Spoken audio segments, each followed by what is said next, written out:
Hi there, welcome back to the Behaviorist Show, where we turn classrooms of chaos into classrooms of calm. Last episode talked about a superhero and how behavior change can transform not just our students' lives, but our own. Well, every hero needs a plan, and in the classroom, that plan is called structure. And at the heart of that structure, the behavior contract.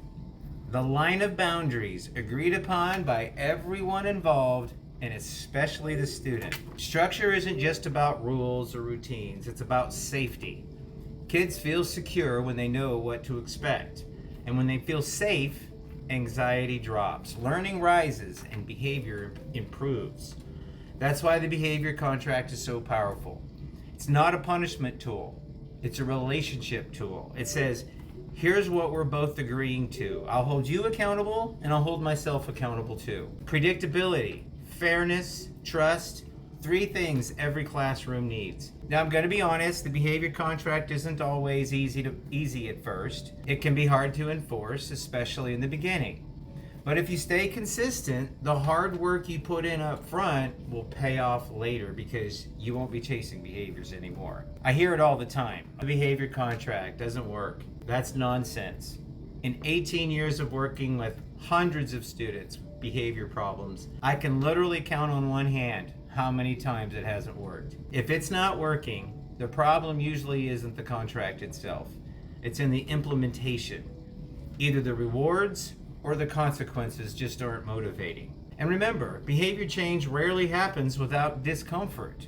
There's almost always going to be a storm before the calm. Stick to it, write it out, and you'll see it work. Every superhero has a code, a set of rules they live by. For us behavior teachers, that code is the behavior contract. It's not just a piece of paper, it's the spine of our structure, the thing that keeps everything standing when chaos starts to swirl. Now, a good contract sets expectations, defines boundaries, and gives students ownership of their choices.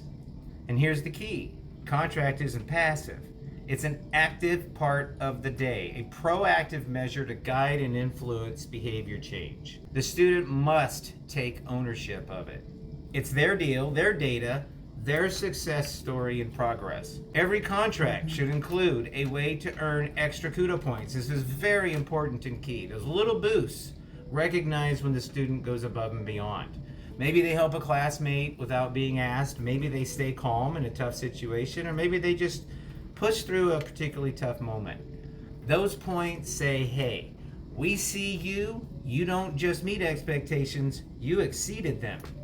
And when students feel that recognition, the energy shifts. They start wanting to do better, not just to avoid trouble, but to earn pride. When the contract balances accountability with recognition, it stops being a management system and becomes a motivation system. I've had many students over the years who come in ready to fight the world every morning, but the moment we sit down and we make a deal together, something shifts. The contract doesn't just change their behavior, it changes our relationship. Because it isn't me versus them anymore, it's us versus the problem. When students feel seen and included, structure stops feeling restrictive. It starts feeling supportive. Structure isn't about control, it's about care. It's saying, I believe in you enough to set you up for success. The same way I use structure to rebuild my own life, we can use structure to help our students rebuild theirs. You don't need a cape or even spandex to be a hero.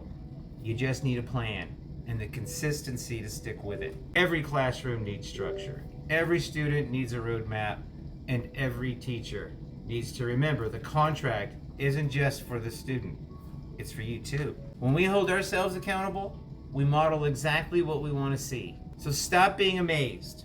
Be amazing. And let's be amazing together. If you like what you see or hear, please like, subscribe, and share. And join me next week where we talk more about the contract and how to set it up, and most importantly, how to reinforce it. So until next time, my name is David Locke with the Behaviorist Show, and I'll see you next time.